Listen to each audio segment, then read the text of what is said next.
Now I want you to think about the top of your head.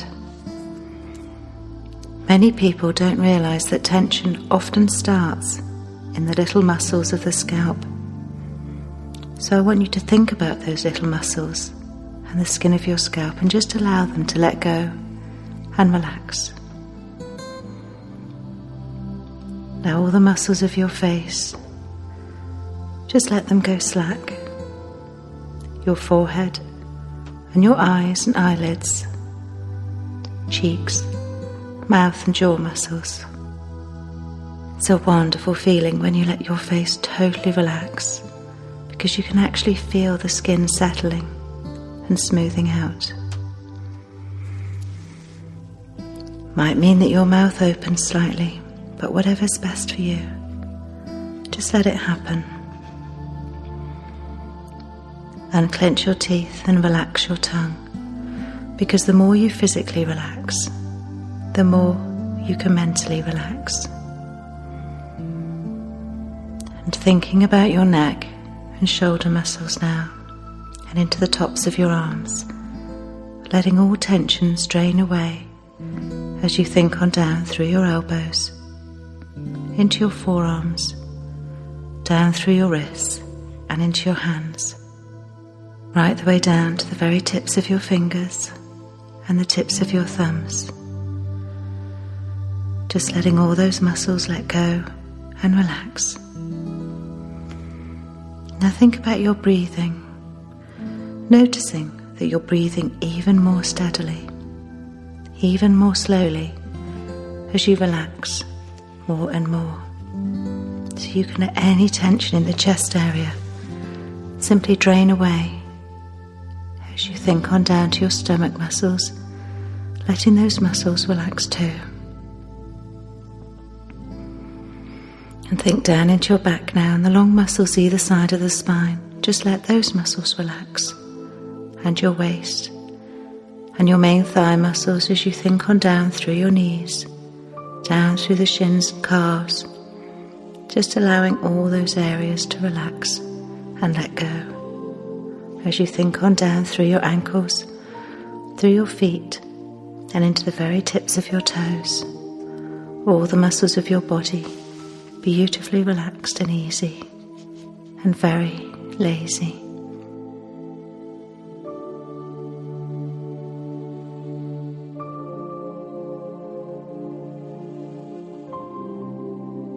You're about to enjoy a very pleasant and very beneficial experience, so that these things that you used to dream about can now become a reality.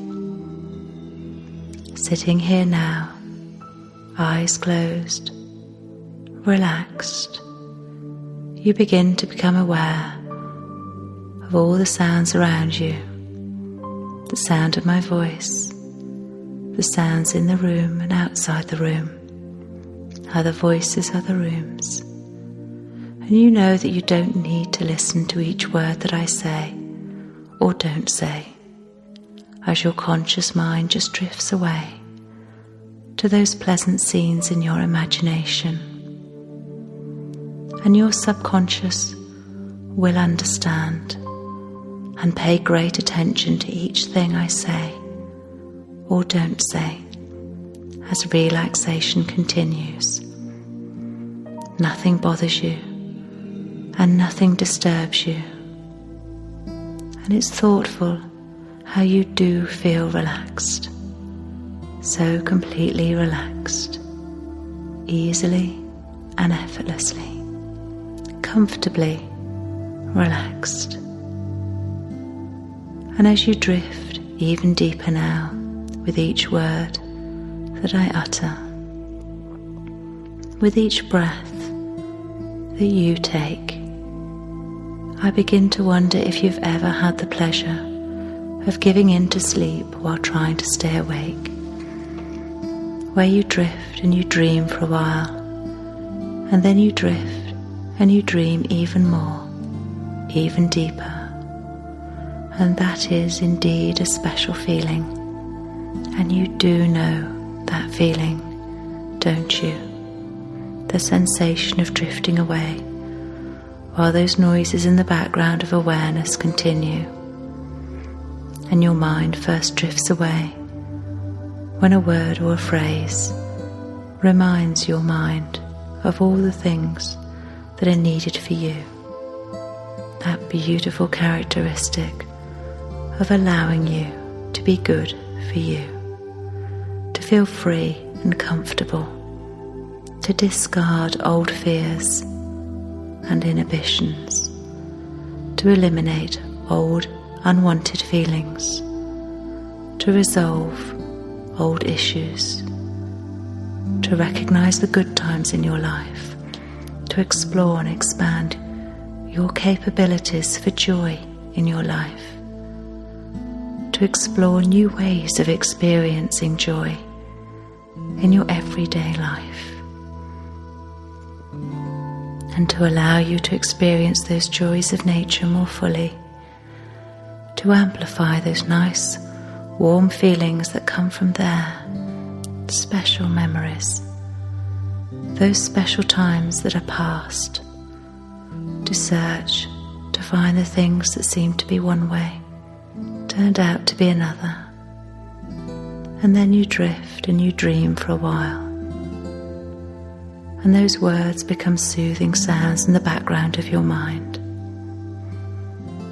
And although you do listen to each thing I say, your subconscious mind is aware of each word that's of importance to you. A special sleep of learning and transformation. Not the sleep you sleep at night, but the intelligence of trance. And you know from experience that you are the best one to take care of you. And you want to make changes, don't you? And you really do like yourself, don't you? And the world will make changes, and history will stay the same. And geography becomes interesting when you don't have a map. And as those dreams continue, activating each part of you so that each part can play its part in your reparation, in the exquisite ways that thrill each and every part of your subconscious mind. And your subconscious mind will redefine those levels of anxiety as energy and interest, bringing joy and peace and tranquility to each and every part of your mind and your body. And as you drift deeper into trance, your unconscious mind begins to change your perception of yourself in a special, meaningful way that your conscious mind can understand and enjoy immensely. And it's comforting to experience that quality of trance, that effortless letting go, as relaxation pervades your mind and your body. You can now enjoy that heaviness of arms and legs as relaxation continues. And now, as you experience the power of trance, of building and creating the foundations of success, foundations that can grow spectacularly until your future is real, bringing peace and tranquility to each and every part of your mind and your body. New parts, new actions, developed unconsciously but required consciously. And it's thoughtful to wonder as you wander down the concourse of your mind, reflecting on past decisions and patterns of behaviour, aware of how things could have been different in so many ways. Even small changes make a difference. You see, changes begin small before they become big and meaningful. And provided that you nurture a small tree, it will grow to be big. But you must be careful that you don't nurture the weeds, or the weeds will take over, and for a time they will appear to be bigger than the tree. But you do know that this is not possible, don't you? And you will weed out those weeds, won't you? And have you noticed how strong and healthy even a small tree can look when it's not surrounded by weeds? And I wonder if you know that you do control the weeds, and how good that feels to be in control, to nurture the garden of your mind, to reap those rewards while the sun rises in your future. Is that not so? And I want you to know that in each person's life there are things we like and don't want to know about. And it's thoughtful the way that you can change the way you feel as you change your thoughts.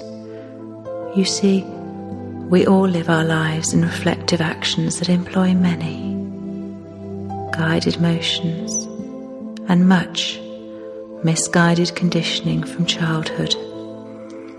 The things we saw in other people, the same things we said we didn't like, we now find ourselves doing.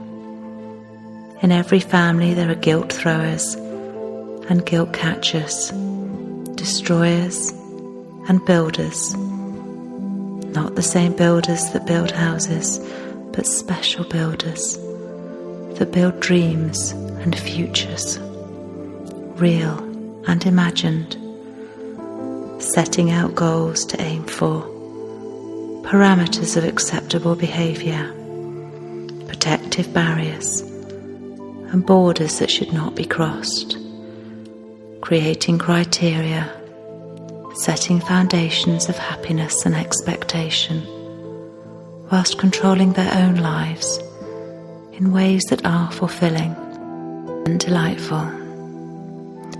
And I don't know if you'll discard this voice of doubt immediately or in a moment.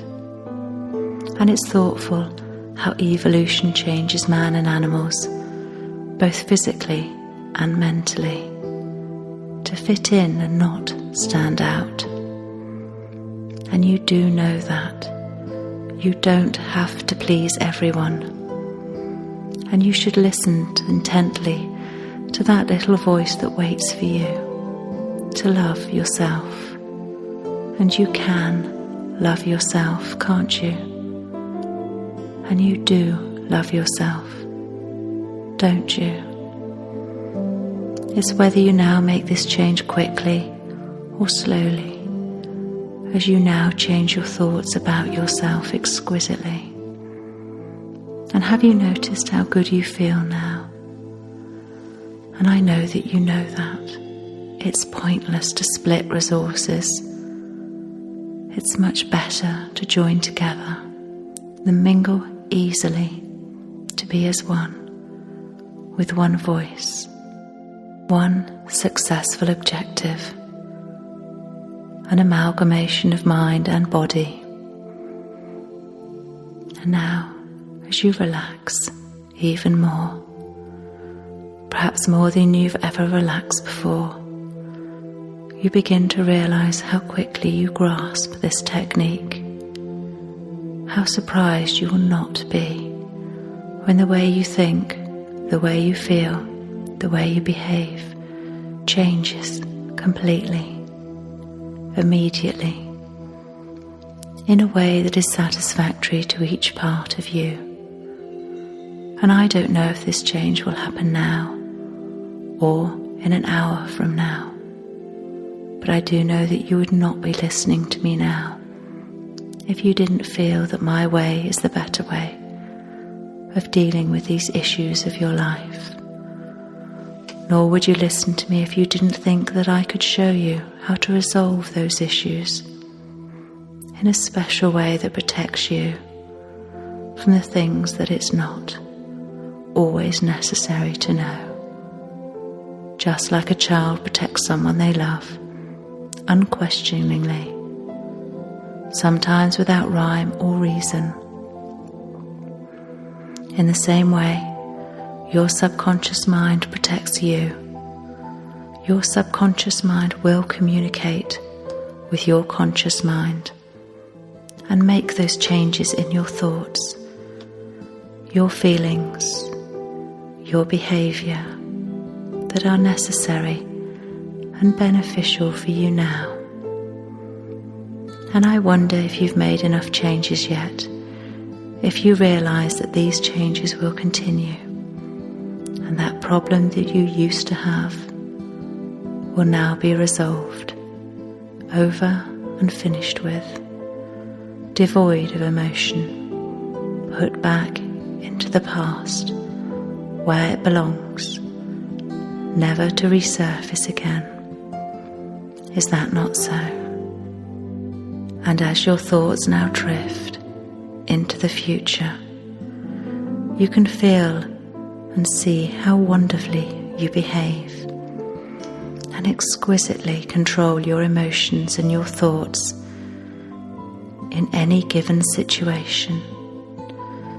Things that used to bother you before now make no difference. You pay them no attention. And have you noticed how good that feels? To achieve your objectives of peace of mind and body.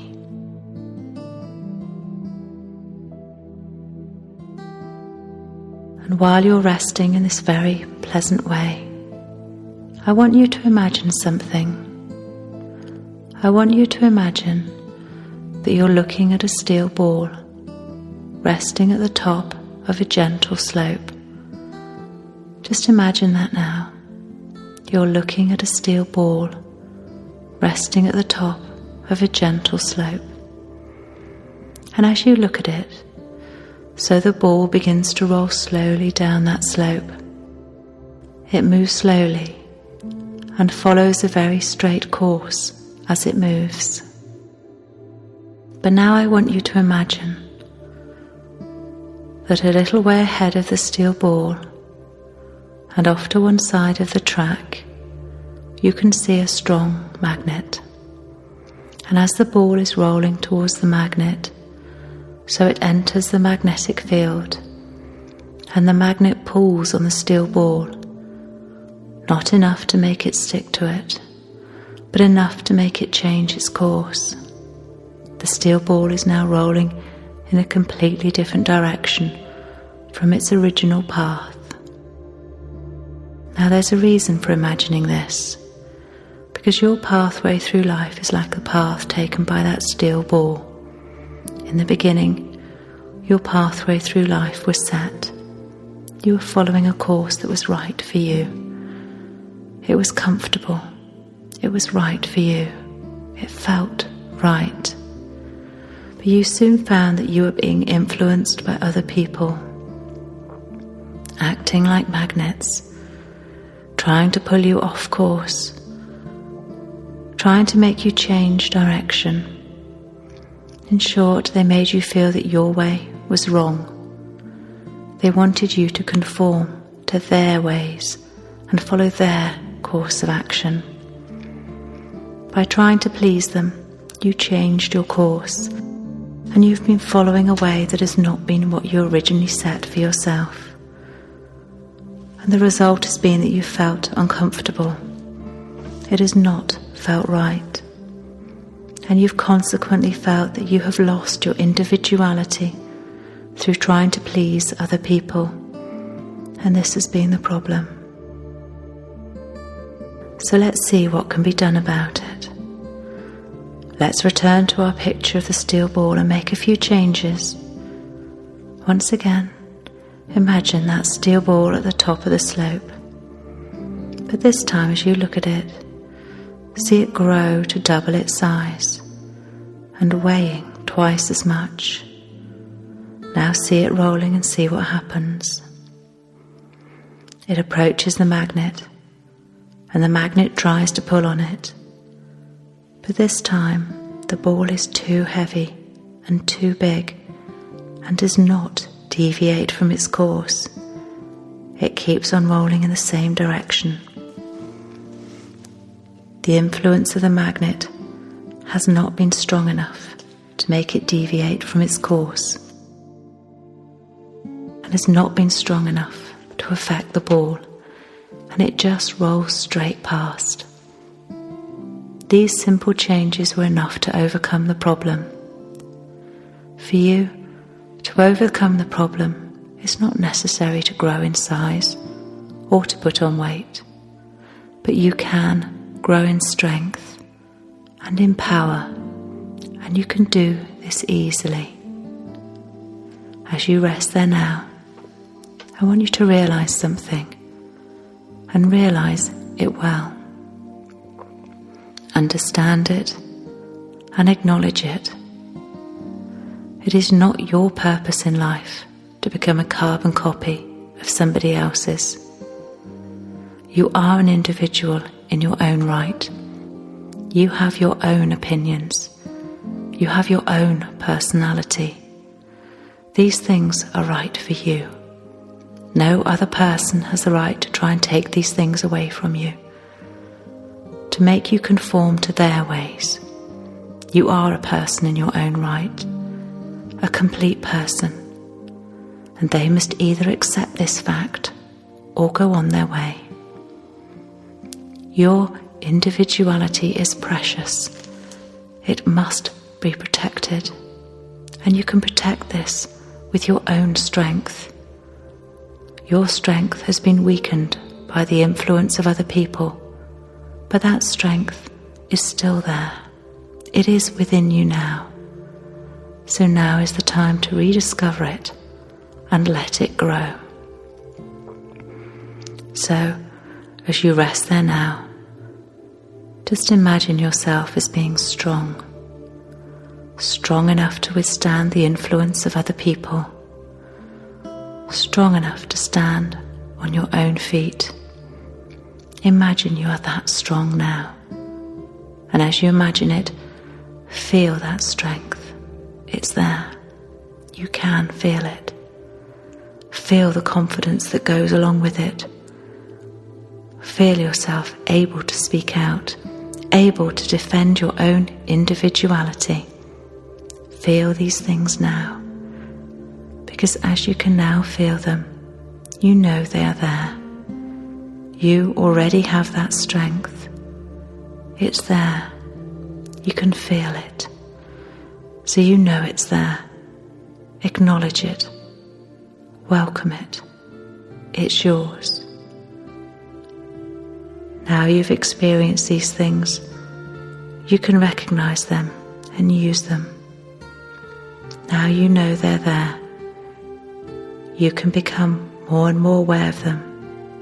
Because of this, you already feel stronger and more able in yourself. And this feeling is going to remain with you and become stronger as each day goes by. No longer are you influenced into the wrong course by other people. No longer do you allow your individuality to be taken away from you. It's precious and it's yours. Now, while you're pondering those thoughts, I want to tell you a story. 3 nomads were preparing to sleep. It was pitch black in the middle of the desert and getting cold. They'd parked their camels, taken what they needed from their saddlebags, pitched their tents and rolled out their sleeping mats. They were just about to settle down for the night when their attention was attracted to a curious glowing light on the horizon. As they watched, the light brightened. It gained intensity. It gleamed and glowed and glistened, galloping towards them until it filled the whole of the night sky. And they knew, each one absolutely knew, they were in the presence of some kind of divine being. And they waited for the words which they knew would come. And the words came. And the words said, "Go forth into the desert. gather as many pebbles as you can, and tomorrow will find you delighted, disappointed, and very, very curious. And that was it. There was no more, only silence. And the light receded back from where it had come until all was dark again, except for the twinkling of the stars high in the black night. And the nomads were furious. "What kind of God is this?" demanded one. "Gather pebbles? Who does he think we are? Menials? Rubbish collectors? I belong to a proud race that I should stoop so low." Another added, "Now a real God would have done things differently. A real God would have shared secrets with us, would have told us how to eradicate poverty and suffering, or how to prevent global warming, or how to irrigate the desert. A real God," said the third, "would have given us the keys to success, given us the winning lottery numbers, shown us how to become rich and famous." But perhaps because the memory of the purity of the light, or the resonant authority of the voice that spoke the words, the nomads went out into the desert, still grumbling and complaining, but gathered a few pebbles and threw them grudgingly into the depths of their saddlebags, and then they went to bed. The next morning dawned fine. The nomads rolled up their sleeping mats, dismantled their tents, stowed them in their saddlebags, and set off for the next oasis. They rode with the sun arcing high overhead, across deep dunes and through deep rocky canyons. They rode all day, until as the sun sank in the west, they saw its reflection glinting on the centre of the lake at the oasis they sought. And they went through the ritual they went through every day. They parked their camels, they pitched their tents, and they unrolled their sleeping mats. And then one of the nomads went over to look for something in his saddlebag. And as he rummaged around, his hand closed on something small, round and hard, a pebble. And when he pulled it out, to his amazement, he discovered it was a diamond. He couldn't believe it. And he searched for and pulled out the others, calling to his companions, and they too found that all their pebbles had become diamonds. And you can imagine how delighted they were, until they realized how few they'd collected the previous evening, and you can imagine how disappointed they were. But after a while, they got to thinking about the meaning of all this. These pebbles, which the previous night they had considered so worthless, were now precious. And they began to wonder how many other things in their lives, things that they previously considered of little or no consequence in the past, might have a value that they hadn't discovered or considered yet. And they began to get more and more curious about discovering meanings under the surface of things, which now they were beginning dimly to comprehend with growing excitement and wonder. Starting now, more and more, you'll realize that happiness and unhappiness are due to your own thoughts and the way you think about situations. And you'll be able to shift your thoughts and the way you think about situations. You'll be able to shift your thoughts to the positive aspects and look at the positive aspects of living. Enjoy every day. You'll become more and more aware that if life situations are not the way you always want them, you'll work to change them without frustration, without anger, without being bothered. You'll work to change things that are not the way you want them, but you will do it with a calm, peaceful mind, being at ease and at peace with the universe. You'll become more and more aware that everyone has problems in living, but you'll also be aware that as you become more mature, that you can face problems with a calm mind, with strength and determination to work to improve them. When you cannot change things, you'll accept them calmly. You'll be aware that anger and frustration do not help. You'll realize that life is too precious and too wonderful to waste it in being bothered over little things, little annoyances. Starting today, you'll work to change anything that is changeable, that you can change with peace of mind. without being bothered, without frustration, or without anger. You'll be less and less worried about the future, problems of the future, dangers of the future which will never occur anyway. Most of the things you worry about won't happen anyway. You'll let worries go. You'll enjoy the day. You'll let yourself go. You'll enjoy yourself as worries drop out of your life. In a few moments now, I'm going to ask you to return to full wakefulness. When I do, you'll awaken feeling calm, happy, and relaxed. You'll feel stronger in yourself and determined and motivated to work on your goals. So when you're ready and you're in control, return to full wakefulness, feeling calm, happy and relaxed, and open your eyes.